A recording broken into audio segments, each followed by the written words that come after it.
Online and on-site, and first of all, Happy New Year. And welcome to our last lecture or last talk in this winter semester series. And we are talking all around the topic of agroforestry. And today I leave the introduction to Monica because she knows the speakers better than I do. Okay. Yes. Thank you, Claudia. Thank you, everyone, for being here today for our last talk in the agroforestry seminar series or talk series. It is my pleasure to introduce two people that I am very lucky to get to work with. The first is Rebecca Honecker, and she has an education in landscape planning, in conservation, and in ecology from the TU Munich, and also in landscape architecture at the Hochschule Weinstefan Triesdorf. So someone who has been here around the block for a little while. And so after working in landscape planning and biotope mapping as a freelancer, since March 2020, she has been a scientist at the HSVT with a focus on orchard meadows.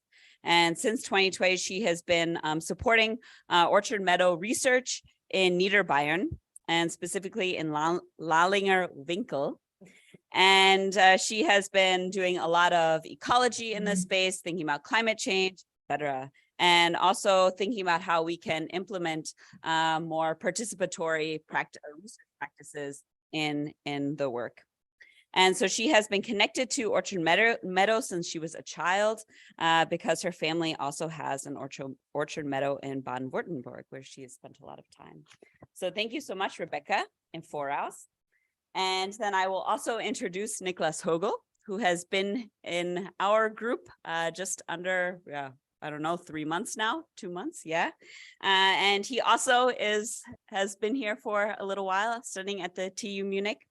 But in forestry and in Holzwissenschaft. And he had a focus at the international scale and traveled a lot around the world, but now has found his way back to Freising and is implementing his forestry and agroforestry knowledge to work on this project that they will be presenting on today. Where's the title of your guys' talk? I need to be off the hook. The next slide. Oh, we don't have the presentation? Okay. Okay. Then I let you introduce the own title of your talk. I should know it. But I will say thank you so much for, okay. Orchard meadows under changing climate conditions. Okay. Good. Okay. Easy. Then thank you so much. And we are looking forward to your talk this evening. Thank you for the introduction. And Rebecca, you start. Yeah. Thank you for the introduction and good evening, everybody.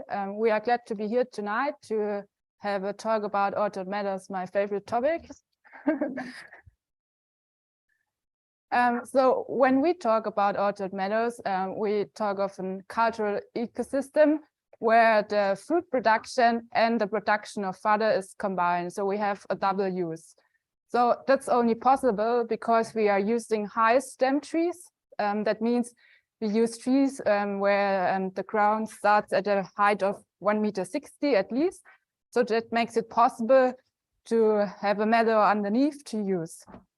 And what is also quite characteristic that we have trees of different ages. So we have young trees, we have old trees. We can find all different ages of trees on the meadow. And we have different fruit types. So we can find there apples, plums, pears, and also walnuts belong to orchard meadows. And the most important thing, we have a lot of different varieties. So for example, Jakob Fischer, from Goldrenette, and so on. I don't know the English name for that, so sorry for that. And another characteristic is that the trees are sparsely distributed on the meadow.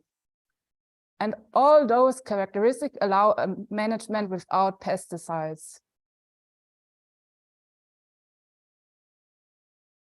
So because it's a cultural ecosystem, there are some facts which are important to know when we talk about orchard meadows. it's an agroforestry system with regional and local specifica. You can see it on the pictures. They can look quite different depending where you are and what kind of region you are. And they're quite often managed by hobby farmers. So that's also important to know. And we have a connection to traditional knowledge. So the traditional knowledge developed over the time, and it's mostly grafting, pruning, all that kind of stuff. And fruits from orchard meadows, they are mostly used for self-supply and for making juice and spirits. So you can hardly find fresh fruits from orchard meadows in the supermarket, or even here in Freising, when you go to the weekly market, you have it hard to find fresh fruits like fresh apples from orchard meadows. They're mostly from plantations. Yeah. And there's a great fluctuation in yields. That's because of the use of the tree. Yes. So for hundreds of years, those orchard meadows were planted, and recommendation for planting and cultivation developed. So for example, you should plant an orchard meadow with a distance to forest at least 20 meters. And in future, so what to expect from this presentation today? We won't show you our own research result because our research project only started. So instead, it will be like a summary of literature and all the experience we've made in the last years working on orchard meadows. So why are orchard meadows so important? I think in times of biodiversity loss and the increasing need for a sustainable local fruit production, we have to focus on orchard meadows, because I think they are one of the most sustainable way to produce fruits. In orchard meadows, you can find plenty of animal and plant species. They belong to the most biodiverse habitat in Central Europe. And that's because of the combination of trees and meadow.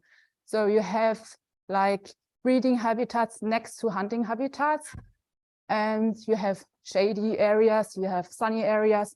So that's all because you have the trees and the meadow underneath.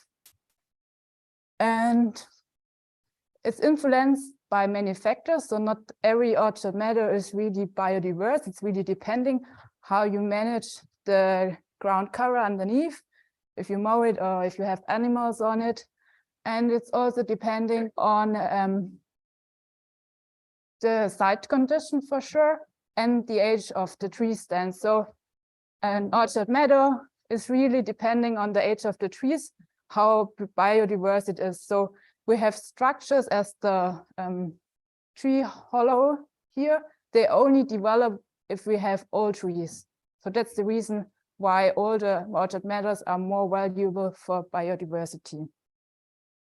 I could talk like the whole evening about biodiversity and orchard meadows, but it's only just a quick insight. And besides those biodiversity values, we have the ecosystem services. So they provide lots of ecosystem services. And I will only have a close look to a few of them because there are quite a lot. So I guess most of you have been experienced the scenic value of orchard meadows, like walking through a region with orchard meadows. Some region you can't even imagine without orchard meadows because they are so characteristic for this landscape. So these cultural ecosystems are really important in connection with orchard meadows.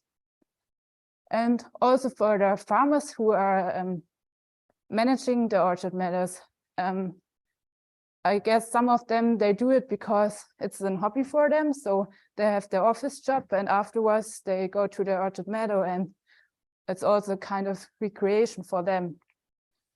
And another ecosystem service, which is quite important, we find though a lot of different cultivars. I mentioned it before. So we have thousands of different apple and pears cultivars where you can find in orchard meadows. And that's so important because we also need it for breeding in like intensive apple production. So they are also depending on this gene pool we can find in orchard meadows. Yeah. And despite all these positive effects of orchard meadows, the high biodiversity and the ecosystem service, we have a big decline of orchard meadows. And that's mainly because in the past, it was mainly because there were big clearing campaigns. So mostly around 1960s, the EU paid money to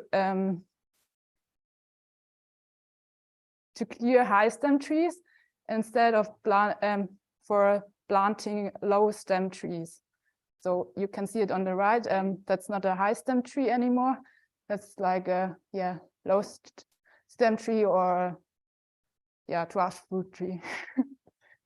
So we moved from agroforestry system where you have to have a meadow and high stem trees to a monocultural plantations. So that was in the past, and luckily there were still some orchard meadows staying. But today, at the present, we're still challenging different factors. So construction activities. So the construction of new residential areas, of new streets, they all lead to the removal of orchard meadows. So this picture I took in my Christmas holiday. It's close to my uncle's place. And yeah, here you can see they are building a new residential area and they removed all of the old trees. There are still 5 left. And we wrote a letter to the, sorry, I'm missing the word. To protect those restly orchards. And a really big challenge is the missing maintenance. We can see it on the right picture. And that's due to different factors. So we have to have a deeper look. So the managing of orchard meadows is connected with low profitability. So there is really little economic valuation, also little economic valuation of ecosystem services. And we have the problem of the aging orchard meadow managers. So most of the farmers who are managing the orchards, they are 60 or even older. So we have that problem and it's getting even worse. And the people who coming afterwards, like the young generation, they often moved away from home where they have the orchard meadow. I'm the best example. My orchard meadow is back home and I'm here. But luckily, I'm still going back sometime to look after the meadow. So yeah, but that's a really big problem. And connected with that is the lack of expertise. So there might be some young people who are interested in doing the management, but they missing the knowledge because it's, pruning orchard meadow trees is quite a craftsmanship, I would say, And I guess that's changing right now a little bit, the lack of interest in this self-supply system, orchard meadows. Right now I think it's changing a little bit, but in the past it was really a big problem. And that all leads to the missing management of orchard meadows. We can see it on the right-hand side. That's our orchard meadows which are not maintained anymore. And if orchard meadows are not maintained anymore, they don't fulfill their ecosystem services, and it's not the same for the biodiversity. And at the same time, we lack new plantings. So if you look around in the landscape, the trees are really old and the new plantings are really little. So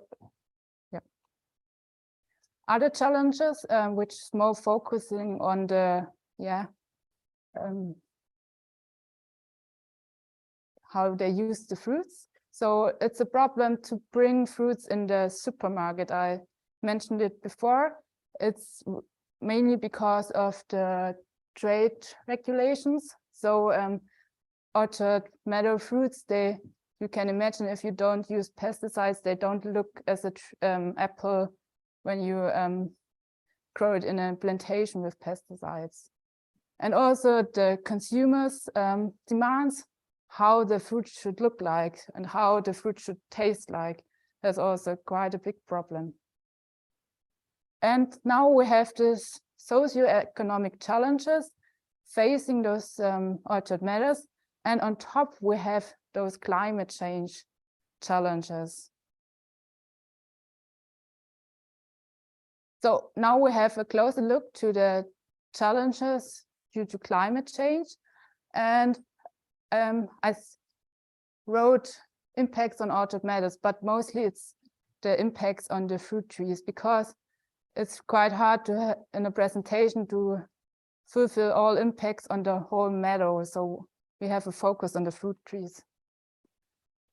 So what we are expecting are more droughts, and what does that mean to the orchards? So especially new plantings will be at risk.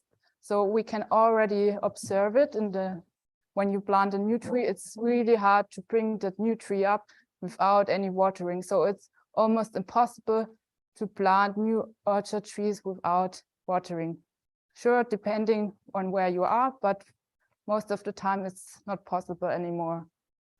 And what does the tree do when it's affected by drought? They react. So one reaction is that they have an early leaf fall, and the other is that they drop their fruits really early. So we observed it this summer. So the fruit fall was quite early, and the farmers had the problem that they have the fruits which haven't been ripe yet. Another problem we are having with connection with climate change will be the increase in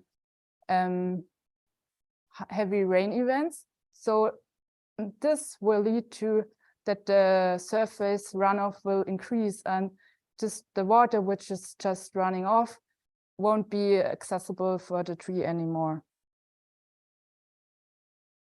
We have increasing summer temperatures, and the number of hot days over 30 degrees are increasing. And for orchard meadows, or for the fruits, that will have consequence. So we observed often sunburn on fruits. So that's also quite common nowadays. And the problem is, as soon as they are sunburned, they get moldy. And yeah, it's hard to use them afterwards. And we have again caused by drought and high temperatures, the early fruit fall. We also having rising winter temperatures, and connected with that, there's expecting a lack of chilling. So what is chilling? Fruit trees, they need to receive certain amount of cold days that they can break the dormancy to flower. So if we have a lack of chilling, it can lead to a dispersed bud break. So according to current knowledge, there won't be a problem in Germany so far, for apple trees at least. So the chilling time really depends on the cultivar, and also like if you have apples, strawberries or whatever, it's depending. But for now, we don't expect a lack of chilling for apple trees here in Germany. In different regions and other countries, it will be different. And what we are observing as well is that the flower of the apple and all other plants start earlier. So we have, I think that's the best monitored phenology, and we have a lot of data on this. And the problem with that is the late frost risk. But when we have a closer look, the latest frost in year is also shifting.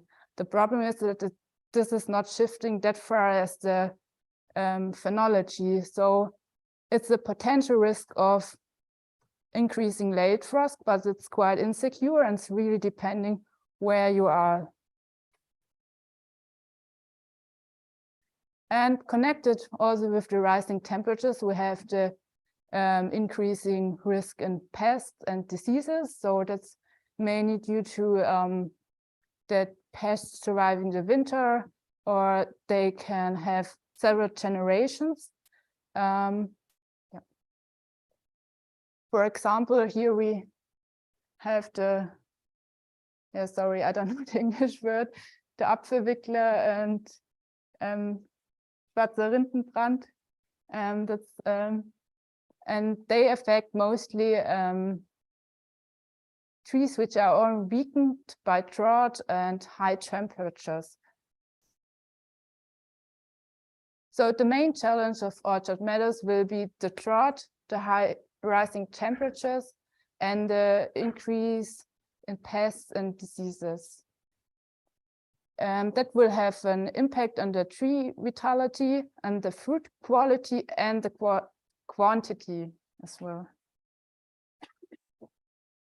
But we are having orchard meadows and no apple plantations, and there are some advantages of orchard meadows. So in orchard meadows, we heard it before, a quite variety of different cultivars. So that is really positive in terms of if you have 1 year a late frost and the one cultivar is really affected by the frost, and you have another one, you are lucky.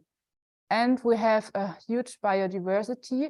So we have beneficial insects or beneficial species, which can help us to reduce pest and disease consequences.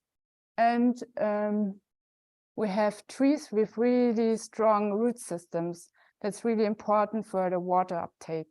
So all those are makes it possible that orchard meadows are possible, quite resilient towards climate change. So the research which have been done so far is focusing on mainly intensive plantations, and adaptation are mostly referring to technical solutions. So in plantations, they are using irrigation and so on. So, and is it sustainable? And there hasn't been much research on orchard meadows, and that's why we started our research project.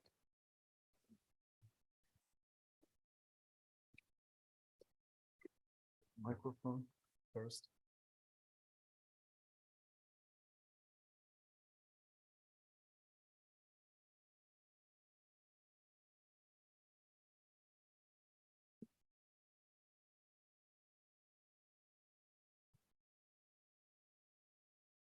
Okay.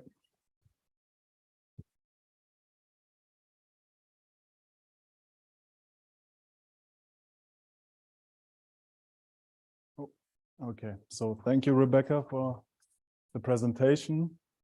And I will continue with the Streuwicklin project. And this is a cooperation between the Technical University Munich and the HSVT.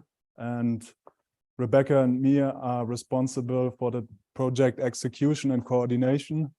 And Monica is also part of the team as the lead of collaboration project. However you call it, you're like fruit sugar, mama.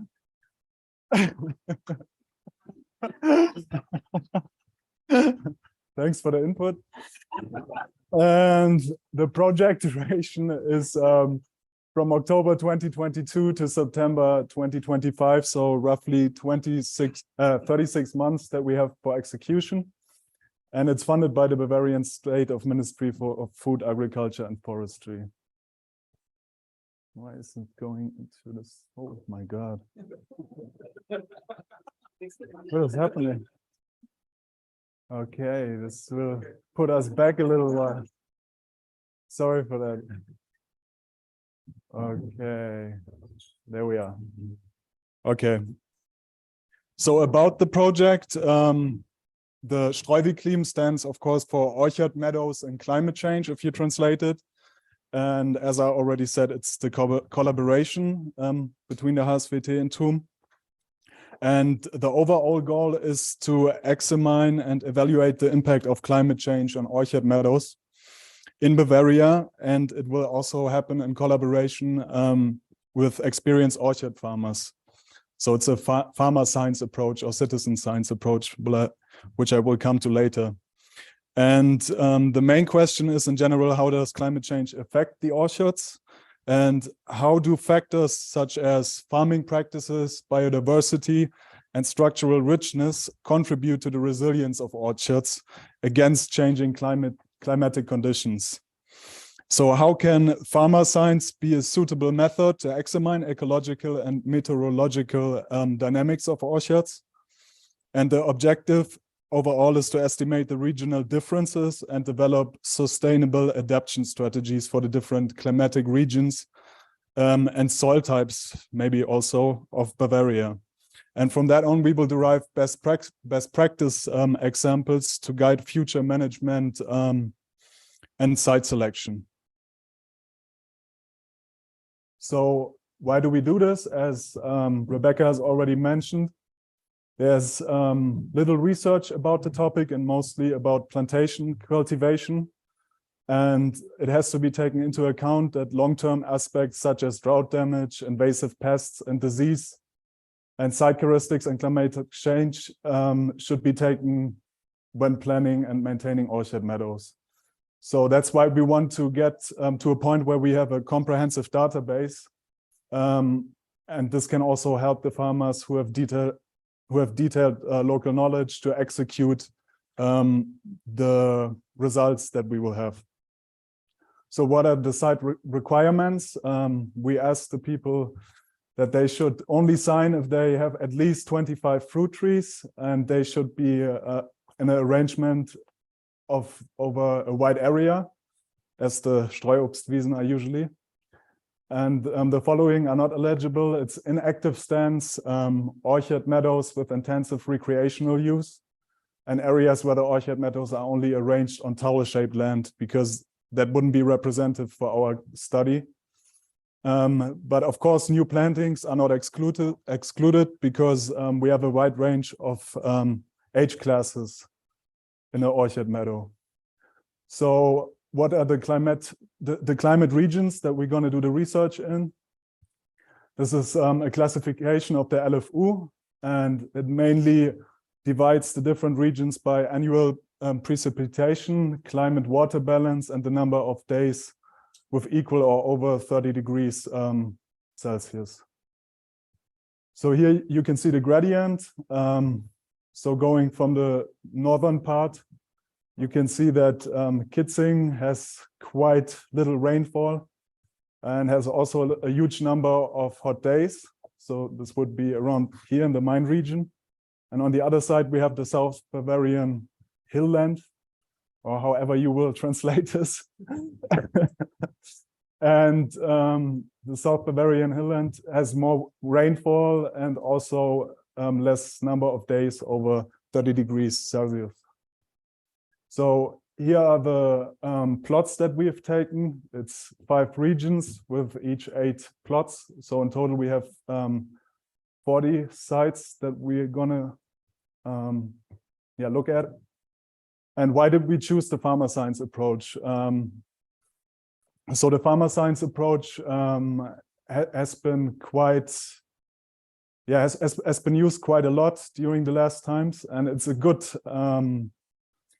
option to get the local knowledge of the land users, and also it's a good help to have helping hands in terms of doing all the measurements. And the incorporation of knowledge generated through farmer science can also promote the collaboration and the potential for sustainable land use management. So what data will we collect? Rebecca already mentioned a lot of the data that we will collect, but this is just an overview. So if anyone is interested, what all the parameters are that we are taking into account, then just ask us later. We have quite a lot of tables for this. But mainly it will be interviews. So we will ask the farmers, for example, to look at the orchard stands and tell us where there has been, for example, sun damage, frost damage, and other factors. And then we have the stand inventory, which will mainly be done only one time. So there we will record the fruit tree varieties, the species composition, and things as soil conditions, soil types, nutrition availability, undergrowth, habitat structure, abiotic conditions, and the fauna. So we will take 30% of the area to examine the arthropod population and see which are the ones that do harm to the area and which are the Nützlinge. And then we have the 3-year monitoring. So there we have the phenology, the fruit yield, the local temperature, light intensity, humidity, and soil moisture. And all this data will then get into a best practice book. And then we have the measuring instruments. So this is mainly the beating tray that we will take for the insect population. And then we have the hobologgers. This is for the looks, but we will examine the PAR, so the photosynthetic active radiation with this. And the data loggers will be for temperature and air humidity. And the solar shields is just the case where the data loggers are in. And then we have our rain gauges that we built ourselves, which we are really proud of because they were really expensive and out of our budget. And then we will also take the soil humidity. So we have watermark sensors, and we will only take this in 5 plots actually because they were also too expensive. And then the soil borer is also an important tool to define the nutrition availability and the soil types. And just in general, for the tree data, calipers and tape measures to get the DBH, as well as other measurements. And from that, we will then derive the adaptation measures. So by then, maybe we can say which site is most suitable for what kind of species or variety or also composition, and which underlay you could actually use in which climate or on which soil to promote the growth of the orchard meadows. And it will also have an effect on management and maintenance. So we hope to get a right range of people who apply different management practices and also do the tree care and everything in different styles. And then we also gonna look at the structures. So these are really important things that we will take into account. And yes, and then we come to the possible adoption strategies. And thank you. I will pass on to Rebecca again.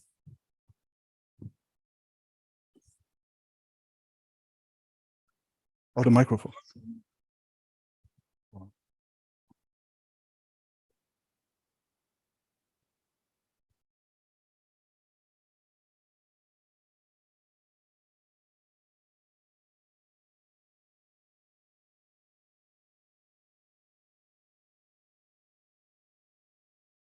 Yeah, thank you, Nicholas, for presenting our research design. So we are moving on to the possible adaptation strategies. I guess most of you are curious about those adaptation strategies. And yeah. So when we are looking at the adaptation strategy, it's quite important to look at the orchard meadow as a really whole ecosystem. So not only looking at one part of it, so looking at all part of it. And one possible adaptation strategy is, the site selection will get more important if you have new plantings. We will have a lot of new plantings in Bavaria. 1 million orchard trees will be planted in the next years. So it's really a big challenge where to plant those trees. And yeah, so we need to take into account where to plant those new trees. And the diversity of varieties, it will get much more important in future times. So because the cultivars, they differ in in their demands on the site, specific soil conditions. And yeah, there will be a project at the LWG where they will find out which varieties are most suitable to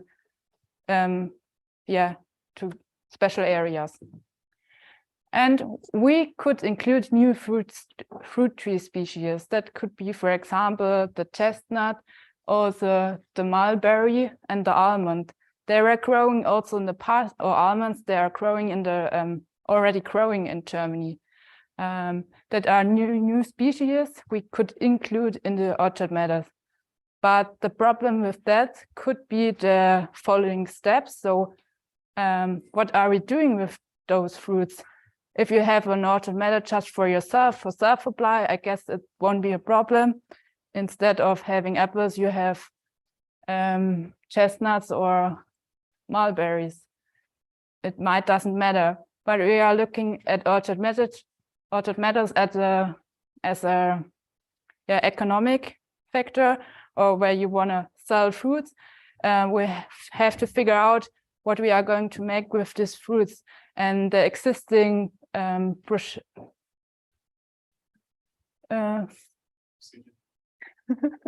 sorry, I'm missing the English word. The existing structures to produce like different products of those fruits are not existing for those fruits. So that will be the challenge when we introduce new species. And we could include wild fruit trees, for example. That's beneficial because there are less, they have less demand on the soil quality and water and nutrients. One adaptation strategy concerning the planning could also be to integrate tall trees like Pappeln, Populus, Sorbus aucuparia. Those trees, they are characterized by a narrow growth, and we could include those trees.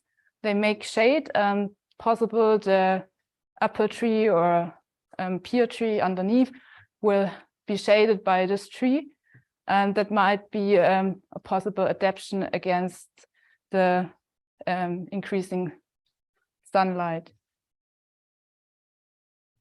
So another adaptation strategy could be the arrangement of trees along the elevation lines. It's called key line design.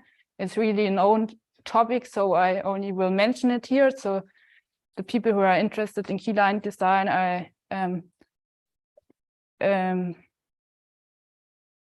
I suggest to have a look in other. Oh.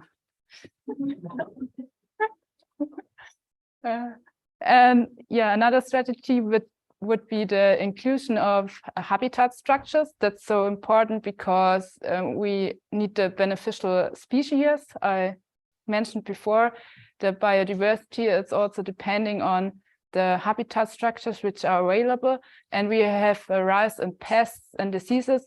Those beneficial species get more importance. So we could include this. And of course, hedges. They're most important. In the past, there was also paid for clearing hedges, but now we should plant hedges again. Because why? We should plant hedges because it reduces the wind speed, and that's also reducing the evaporation. And so we keep the water in the area. And of course, they're also important for the beneficial species. So when we have a look at the water availability for trees, I guess that will be the most challenging part, to have enough water for the tree. We have to look underneath the tree because the root system is that part of the tree which is the most important part of the tree for nutrient and water supply. So I don't know if all of you are familiar with orchard meadows trees. They are quite special. So an orchard meadow tree consists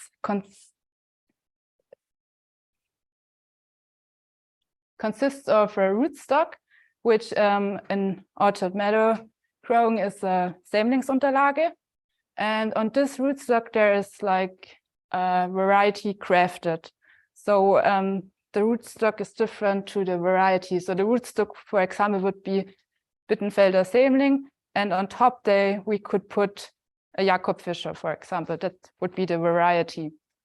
So, and the variety is responsible for how the fruits look like, how they taste, and the rootstock is responsible for how big the tree gets, how stable the tree is, how is the root system developed. So if we now focusing on the rootstock, there could be two possible adaptation strategies. So one is a new planting method where you usually you buy a tree in the nursery, and the tree is about 3-4 years old. And what they do, they have to put the tree out of the soil, so they will cut the roots and you will plant it in a new area. So that's the first thing where we have to think, so now we cut a lot of roots and now we put it in a new area, and now this tree is suffering first. So why don't we plant the tree directly in the area, in the final area where we want to have the tree? So we could put the rootstock, like 1 to 2 years old rootstock, in the area, in the final area where we want to have the tree. And either we could do the grafting on the side or we do the grafting before. That could be both possible. And when we do that, the tree can develop directly in the final area. So it will be adapted to the soil conditions from the beginning on. Another possibility is to sow seeds. That was also has happened in the past. So a lot of farmers, they only put the seeds on the side, and they had a look, okay, which seedling is looking quite good? Oh, we take this one. So that could be also possible, to sow the seeds and do the grafting on site afterwards. And this planting technique is already tested by Main-Taunus Naturlandschaft, ein Verein. And yeah, I'm quite curious what is coming out of this test.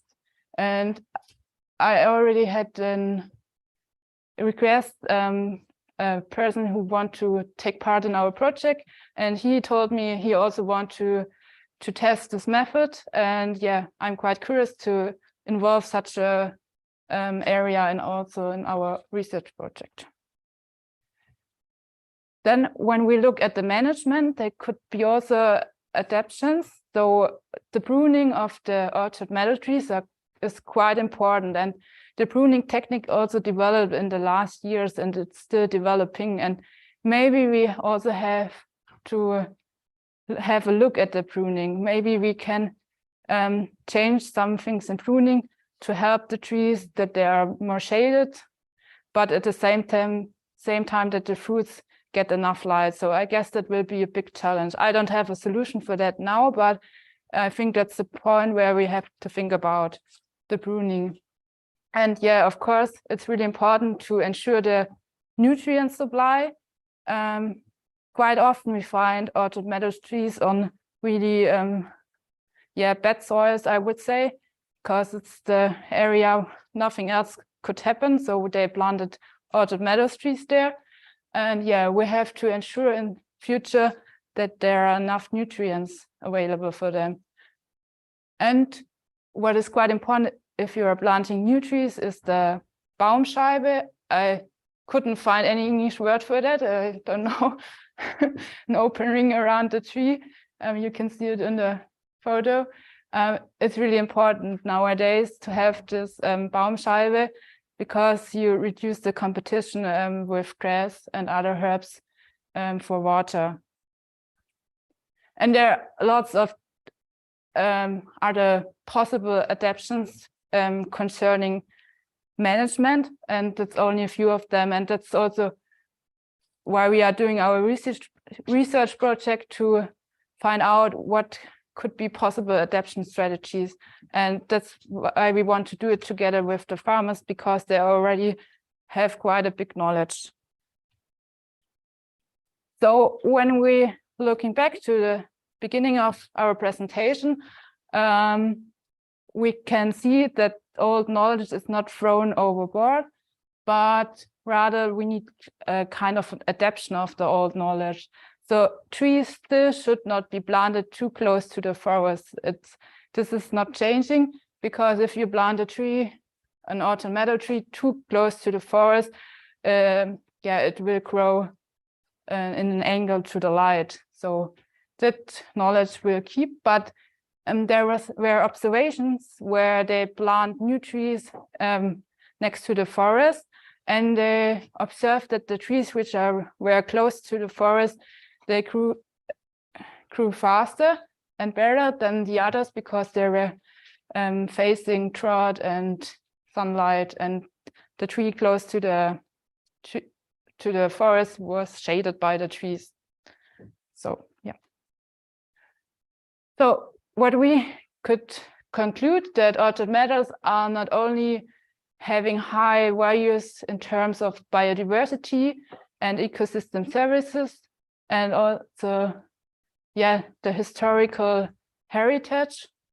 It's an ecosystem which is potentially resilient, which is having high resilience against climate change. And that's what we could conclude so far. Yeah, thanks for your attention, and sorry for my bad English.